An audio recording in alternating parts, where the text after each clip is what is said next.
Bonjour Pierre Cassan. Bonjour. Alors, je le disais à l'instant, vendredi dernier, un professeur, pour avoir fait un cours sur la liberté d'expression, a été décapité. Première question, quelle a été votre réaction? Une double réaction. La première, elle est émotionnelle. D'abord parce que Conflans-Sainte-Honorine, c'est ma circonscription de toujours. C'est à 10 kilomètres d'où j'ai toujours vécu. Donc je connais parfaitement cette ville, je connais parfaitement sa périphérie. J'y ai animé de nombreuses conférences, j'y ai noué des relations avec des réseaux associatifs. J'ai noué également des antagonismes avec tous les islamo-gauchistes et tous ceux qui ont accompagné l'offensive de l'islam depuis à peu près une quinzaine d'années. Donc je connais parfaitement ce coin. La deuxième réaction, c'est de dire que, hélas, je suis surpris de la surprise de nombre de Français. Parce qu'il faut vraiment avoir des pots de saucisson sur les yeux pour ne pas avoir anticipé que ce genre de drame ne pouvait qu'arriver.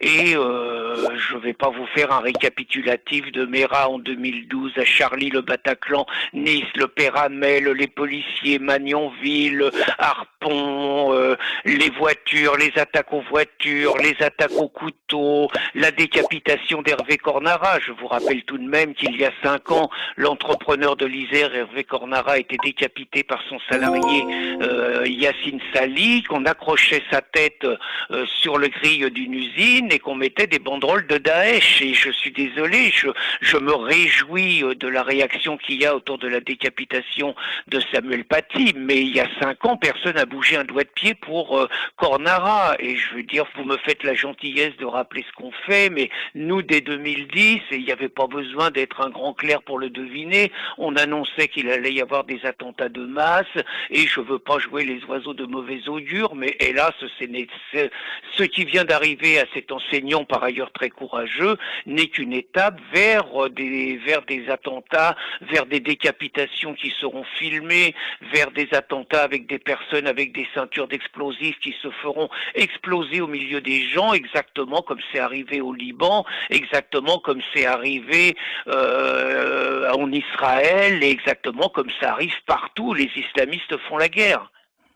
Boualem Samsal, justement, a déjà évoqué ces situations-là dans une interview qui a été publiée par Le Point, en disant que la France, apparemment, n'avait toujours pas compris ce qui se passait sur son sol. Au moment où on enregistre cette interview, on apprend que le maire de Bron, dans le 69, c'est-à-dire Bron, c'est juste à côté de Lyon, vient d'être mis sous protection policière par Gérald Darmanin, car il est menacé d'être décapité. Et puis le même jour, à Lyon, toujours, là pour le coup, c'est une femme qui a menacé de se faire exploser au cri d'Allah Akbar à la Part-Dieu à Lyon. Vous dites souvent à Riposte Laïque que c'est une forme de djihad quotidien, c'est ça? Mais c'est un djihad quotidien dont, hélas, la décapitation de Samuel Le Paty n'est que la face visible de l'iceberg. Ce djihad quotidien, c'est effectivement les revendications permanentes, les demandes communautaristes, les demandes d'aménagement, comme disent nos amis canadiens, d'aménagement raisonnable de la laïcité au seul profit de l'islam. C'est la violence des islamo-racailles dans les quartiers, c'est les agressions contre les policiers, c'est le fait de se farcir gratuitement des Français, des Blancs. Je vous rappelle quand même toute la série qu'il y a eu cet été où, comme par hasard, chaque fois dans les faits divers, ce sont des jeunes mais aussi des retraités qui sont agressés de manière gratuite, de manière sordide. Ils ont tous des prénoms français et toutes les victimes ont des prénoms, et tous les agresseurs ont des prénoms musulmans. C'est le trafic de drogue, c'est la volonté quelque part d'interdire la parole libre qui fait partie quand même de l'ADN de notre pays pour imposer quelque part les lois de l'islam. Enfin, personne ne peut être étonné. Et les attentats et tout ne sont que la face visible d'un travail quotidien, d'un djihad silencieux qui mine l'édifice de la République et qui est en train de renforcer ce qu'on appelle un État dans l'État. Quand on parle des territoires perdus de la République, c'est pas des territoires perdus, c'est des territoires conquis par d'autres. Donc on peut pas être surpris à condition d'avoir le bon verdict sur la situation. Si on n'assèche pas, encore une fois, le terreau du communautarisme qui est l'immigration massive, alors on n'assèchera pas le terreau du fondamentalisme islamiste qui est le communautarisme.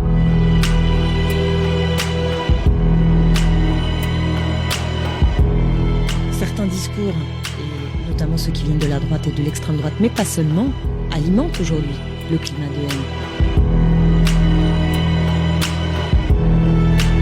La deuxième erreur qu'on fait, c'est qu'on considère finalement l'islam comme un espèce de second catholicisme, qu'on matera exactement de la même façon que le catholicisme a été maté par la République au tournant du XXe siècle. Sauf que l'islam, c'est pas le catholicisme. C'est-à-dire quand on regarde la façon dont l'islam s'est propagé dans le monde, il s'est propagé principalement au fil de l'épée. C'est-à-dire que les décapitations, ça date pas d'aujourd'hui. L'islam s'est propagé comme ça. Amr ibn al-As, Amr ibn al-Khattab, tous les guerriers de l'islam ont décapité. D'accord ? Mahomet était un chef de guerre. C'est pas Jésus.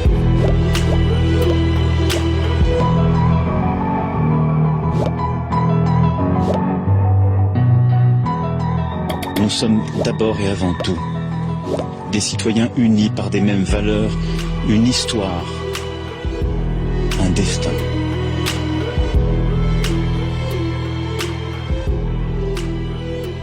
Que vous n'avez pas observé quand même un changement de braquet de la part d'un certain nombre de médias et de commentateurs à la suite de ce qui s'est passé à Conflans-Sainte-Honorine? On a eu l'impression quand même qu'on était sorti un petit peu des commentaires lénifiants et que maintenant on osait appeler un chat un chat.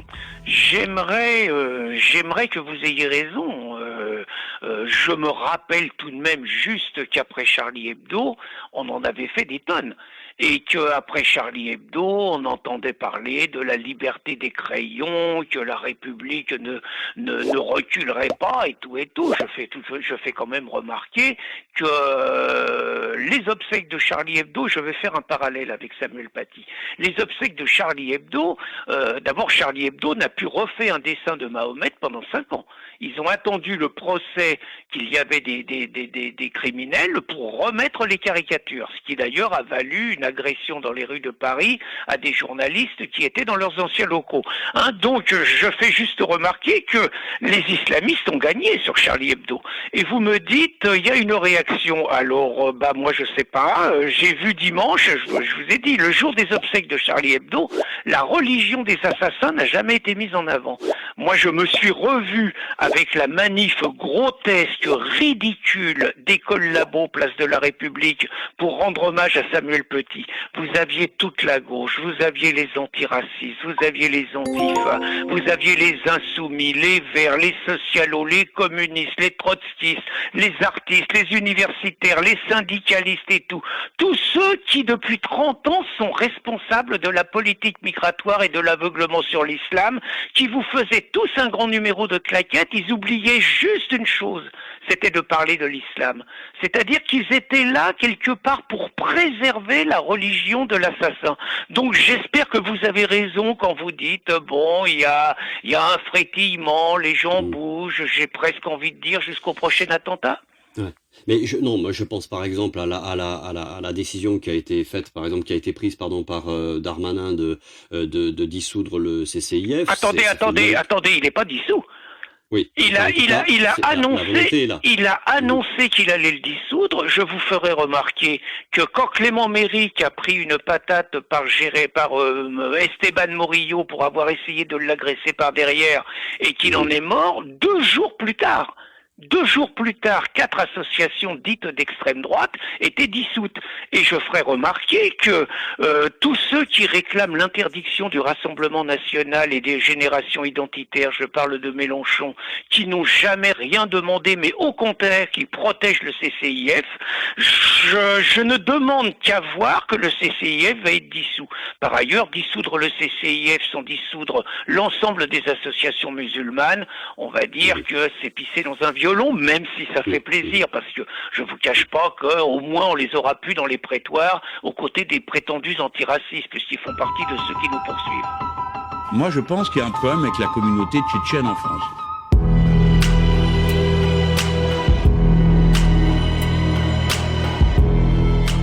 Et j'appelle l'ensemble de nos compatriotes, dans ce moment, à faire bloc, à être unis.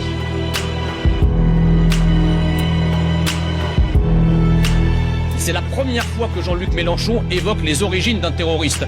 Il n'a jamais fait ça auparavant, ni Mélenchon, ni vos amis de la France Insoumise, parce qu'à chaque fois, quand il s'agissait de personnes d'origine maghrébine, là, vous vous êtes bien gardé de le citer. Là, c'est parce que, électoralement, les Tchétchènes, effectivement, sont un micro-électorat. C'est si facile de leur taper dessus. C'est beaucoup plus compliqué de taper sur un Algérien, ou un Tunisien, ou un Marocain. Là, c'est plus compliqué. Parce qu'ils sont dans vos rangs, c'est votre clientèle électorale.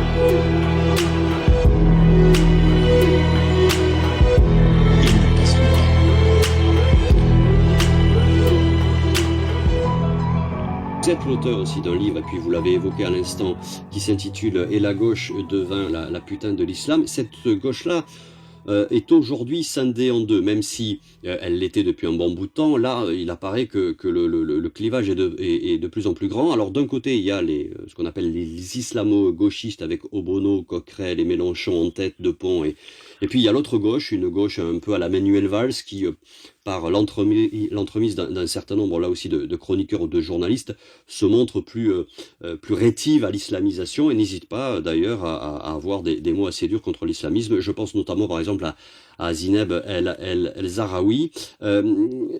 On va d'abord commencer, si vous voulez bien, par la gauche communiste et mélenchonienne. Qu'avez-vous pensé de leur réaction à la suite de cet événement? Prenons par exemple Mélenchon, il a directement désigné, lui, les Tchétchènes, puisque l'auteur est un Tchétchène. Je crois que le pauvre Mélenchon, il a bientôt 70 ans, et à 70 ans, c'est plus un âge où on est très bon pour faire le grand écart. On peut pas manifester le matin pour les juifs et l'après-midi pour les nazis. C'est difficile. On peut pas avoir été dans les rues de Paris en novembre avec, à l'appel du CCIF contre l'islamophobie, donc relayer l'idéologie des islamistes et la revendication de considérer l'islamophobie comme un délit raciste. On peut pas avoir fait ça et se pointer à une manifestation Charlie Hebdo. Je crois que c'est Malka qui disait on ne peut pas être Obono et Charlie, il faut choisir. Et Mélenchon est victime de ces contradictions. Moi, je pense que c'est un opportuniste. Il a longtemps considéré que le créneau porteur pour lui, c'était la République, et quand il était au PS, il nous jouait la République. Là, il a essayé de jouer l'écologie, et maintenant, il joue les minorités, l'islamophobie, les indigènes, et tout et tout. Donc, Mélenchon, pour moi, est un imposteur, d'ailleurs, qui ne trompe plus grand monde. Vous dites sur les Tchétchènes, alors c'est très drôle, parce qu'il a jamais dit ça, je vous ferai remarquer, sur son électorat. Les Tchétchènes ne votent pas Mélenchon. Par contre, les nés musulmans ou les originaires des pays d'Afrique du Nord, ils votent Mélenchon. Et je vous ferai remarquer que jamais Mélenchon n'a eu un mot quand ils ont sifflé la Marseillaise au Stade de France, ou quand ils sont quand même régulièrement coupables de quelques exactions en France. Donc, pour moi, Mélenchon, je ne croirais pas une seule seconde à sa sincérité, parce que de tout temps, il a été aux côtés de l'islam. Pour moi, c'est un agent de l'islam, c'est quelqu'un qui déteste la France, qui déteste, je vais pas faire de la psy, mais qui déteste les petits blancs. Je vous rappelle certains de ses propos, et je vous ferai remarquer une grande surprise, c'est que si moi, Pierre Cassan, je dis sur les Tchétchènes, je dis ça sur les gens du voyage, ou je dis ça sur les musulmans, ou si un Zemmour dit ça, je vous promets que le procureur, il se fait connaître tout de suite. À ma connaissance, Mélenchon va pas se retrouver devant la 17e chambre. C'est des gens qui, en permanence, noient le poisson, sont dans le relativisme, ils consacrent l'essentiel de leur force à lutter contre un prétendu fascisme qu'ils appellent le Front National ou Génération Identitaire. Ils passent l'essentiel de leur force à défendre ce qu'ils appellent la laïcité en disant croix, croix et abat la calotte. Et ils sont complices par leur aveuglement, parce que c'est quelque part leur prolétariat de réserve. Ils sont complices par leur aveuglement du pire fascisme, de la pire extrême droite, de celle qui assassine en France, je veux dire l'islam et les soldats d'Allah. Passons sur cette gauche-là, il y en a une autre, c'est celle de Valls, celle de Charlie Hebdo, vous l'avez évoqué tout à l'heure, celle du journal aussi Marianne, qui, je le disais, paraît plus combative. Est-ce que là, il y aurait une prise de conscience dans cette gauche-là? Et deuxième question, peut-on se contenter du prisme républicain et laïque au travers duquel cette gauche aborde l'islamisme? Est-ce que aujourd'hui, on ne doit pas aller au-delà de cette question de la République et de la laïcité? Je rappelle que vous êtes le fondateur de Riposte laïque. Alors vous évoquez, on va dire, la gauche Charlie et ses satellites, vous parlez de Valls. On va quand même rappeler que Manuel Valls, comme Premier ministre et comme ministre de l'Intérieur, était un islamo-collabo de première et que autant il a eu des paroles fortes, mais autant dans les actes, il a contribué à criminaliser tous ceux qui osaient condamner, tous ceux qui osaient critiquer l'islam et qu'il a passé davantage de temps. C'est quand même lui qui a dissous 4 associations qui n'avaient rien à voir avec la mort de Clément Méric et qui n'a jamais touché aux islamistes. Donc moi, Valls, il me fait penser à Sarkozy qui voulait passer le Karcher. Pour moi, c'est un positionnement idéologique, c'est un positionnement sans rien de plus. Je vous ferai remarquer que la seule chose qu'il avait à dire au lendemain des attentats du Bataclan aux Français, c'était « vous avez pas de chance, vous allez en prendre pour 20 ans d'attentats, mais moi, en attendant, je vais me faire élire à Barcelone ». Alors moi, je veux bien après Charlie, bon, c'est des gens gentils, hein. Je ferai remarquer quand même que citoyen d'honneur de la ville de Paris, la liberté des crayons, quand nous on s'est pris un procès pour avoir dessiné Anne Hidalgo, on n'a pas eu un message de solidarité. Et je ferai remarquer que Charlie sont ceux qui ont craché le plus contre Valeurs Actuelles suite au dessin de Bono. Par ailleurs, je vais pas la jouer sectaire, méchant et tout. Je veux dire que Charlie, de temps en temps, prennent des positions et qu'ils allument Plenel, qu'ils allument l'islamo-gauchisme, très bien, mais je crois qu'ils sont victimes d'un espèce de politiquement correct et qui sont incapables d'élargir. C'est clair qu'il faudrait qu'ils soient capables de faire un vaste front. J'ai presque envie de dire, et ça répondra à votre deuxième question, pour moi la République, la laïcité, tout ça, c'est dépassé. Je suis désolé, c'est plus ça le problème. C'est pas avec la République, avec la laïcité, avec la loi de 1905 qui était faite dans un contexte où le catholicisme était hégémonique et où il n'y avait pas l'islam. L'islam se combat pas avec la loi de 1905. L'islam se combat avec des lois de légitime défense de la France. C'est pas la République, c'est pas la laïcité, c'est la France, son histoire, sa culture qui est agressée. Et l'islam se combattra pas par la séparation du religieux et du politique dont l'islam est incapable. L'islam se combattra par des mesures fortes. Moi, je reprends ce que dit l'apostat de l'islam, Pascal Ilout né Mohamed. L'islam n'a pas sa place en France. Et donc, j'entends que Robert Ménard disait qu'il fallait interdire le voile dans l'espace public. C'est un bon début. Mais si il faut être lucide, on nous déclare une guerre qui promet d'être sanglante parce qu'il y a plus de 10 millions de musulmans en France, et même si tous ne sont pas des combattants, mais tous les combattants sont des musulmans, et c'est clair qu'il faut, à une situation exceptionnelle, il faut amener des réponses exceptionnelles. Mais je veux dire ce soir, de manière très claire, de Macron, ce que ce dernier s'est ils empressé ne passent de nier pas. au désespoir de toute la société. Certains discours, notamment ceux qui viennent de la droite et de l'extrême droite, mais pas seulement, alimentent aujourd'hui le climat de haine. Ils ne passent pas. J'aimerais préciser au ministre de l'Éducation nationale que nous ne sommes pas dans un projet d'assimilation. Je n'aurai jamais un béret-baguette, je ne mangerai pas de porc, je ne boirai pas d'alcool. Nous sommes dans un projet de banalisation. La France doit s'habituer. La France doit s'habituer au fait que nous restons. Bien digne d'entrer dans les histoires annales. Je ne crois pas qu'il y a aujourd'hui en France majoritairement une menace pour notre République de terrorisme islamique ou d'intégrisme islamique. Ils ne passent pas.